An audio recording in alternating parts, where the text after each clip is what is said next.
好，各位同学，学到这边有没有开始觉得累了啦？如果你不会累哦，其实我已经很累了。好吧，我们现在要学的是传说中的绕线5圈加放棍。我讲一下，这个动作是我后来设计来给学生学旋风的前置动作，那我觉得效果不错。那今天介绍给大家学学看。对了，各位同学，我提醒一下，这个动作定轴不能做哦，谢谢大家。定轴，如果你想要学旋风，你就是好好的把绕线一圈，好好的把绕线1圈加放棍练熟。好，绕线1圈加放棍练熟就好了。好，那就直接去学旋风，好不好？加油！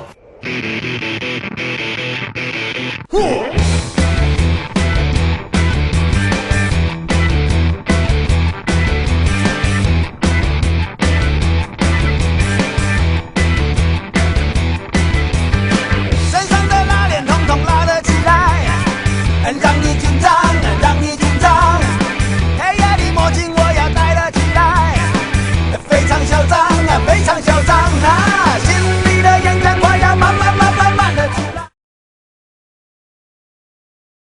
好，那这动作需要会什么基本功呢？它其实你就是要会绕1圈，拉解开，就是绕线放棍的基本功，就是这样而已。那它只需要右手的，左手你不用没关系。那1圈如果你会了，不只要会，我希望大家可以要再会到更熟的一个程度是有多熟？你的手可以只要瞬间出力，然后在你的棍子每次都要飞到至少到头的高度，好不好？好，来。至少到头的高度，你的1圈至少到头的高度。好，那熟悉了之后，我们试试看2圈的。好，一样1圈、2圈。好，一开始，我们一样试着拉，接到，剩下1圈了嘛，再拉，再接到，又剩就变没有了，空了。好，来，接下来这部分非常重要哈，大家请一定要专心听。来。这个部分牵扯到所有之后很多的放棍动作。我们这支棍子等一下拉完之后，它会飞解开1圈，然后飞回来。那当我们的棍子飞到大概45度的时候，这一手右手就再往上拉一下，把第2圈再解开。来看一次拉到45度再拉，把它解开，一次解开2圈。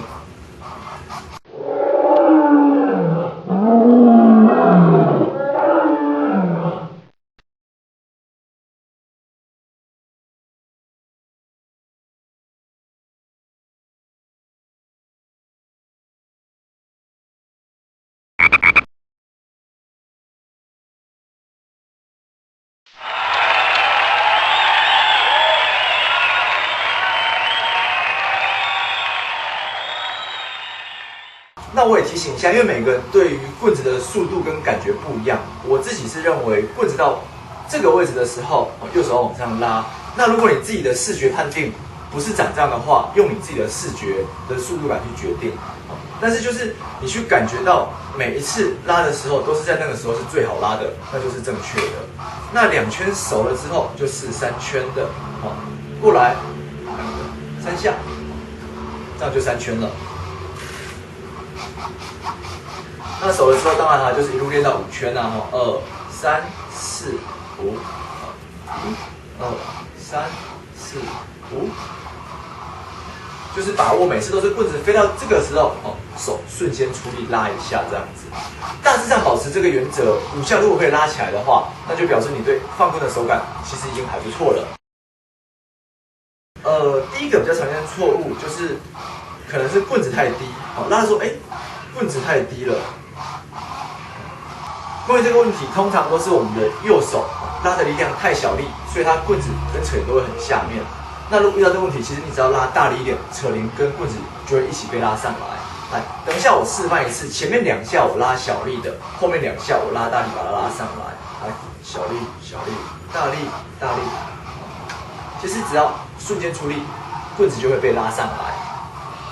好，第2个常见错误是，同学会发现，有的拉，哇，后来就打结了，会有这个问题出生。我稍微解释一下，通常这个问题啊，最主要还是因为你拉的力量跟扯铃跟棍子都太低了。那还有一个可能就是你的棍子，来，我解释一下哈。1、2、3、4、5，来，通常我们在拉的时候，棍子应该是一圈一圈的解开，最后会解开到里面都没有。可是为什么会到后来解不开打结呢？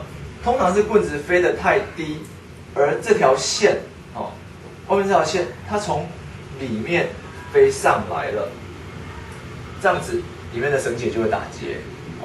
如果棍子是保持在线的外面在旋转的话，应该是不会打结的。那我最后再介绍一个也是很常见的错误。我的教学经验里面，很多小朋友会拉的，可是拉的时候会发现，哇，打结了。有时候会线跟棍子会缠在一起。那我讲一下，这个部分通常我们在做绕线5圈放棍的时候，线过来难免都会缠到棍子，很正常。那你可以试着用你的棍子稍微往后闪一下那条线，不要让它卡住。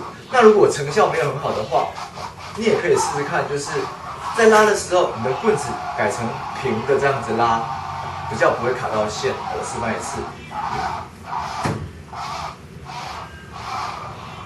拿成这样子拉，线过去的话就比较不会卡到。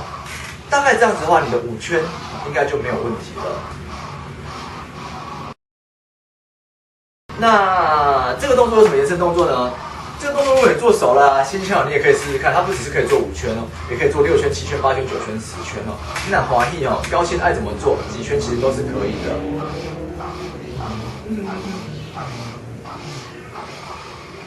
好，那熟了之后啊，大家就可以赶快去学我们期待已久的旋风这个动作。好，就是这样子。教完了，我要去吃晚餐了，拜拜拜拜拜拜拜拜。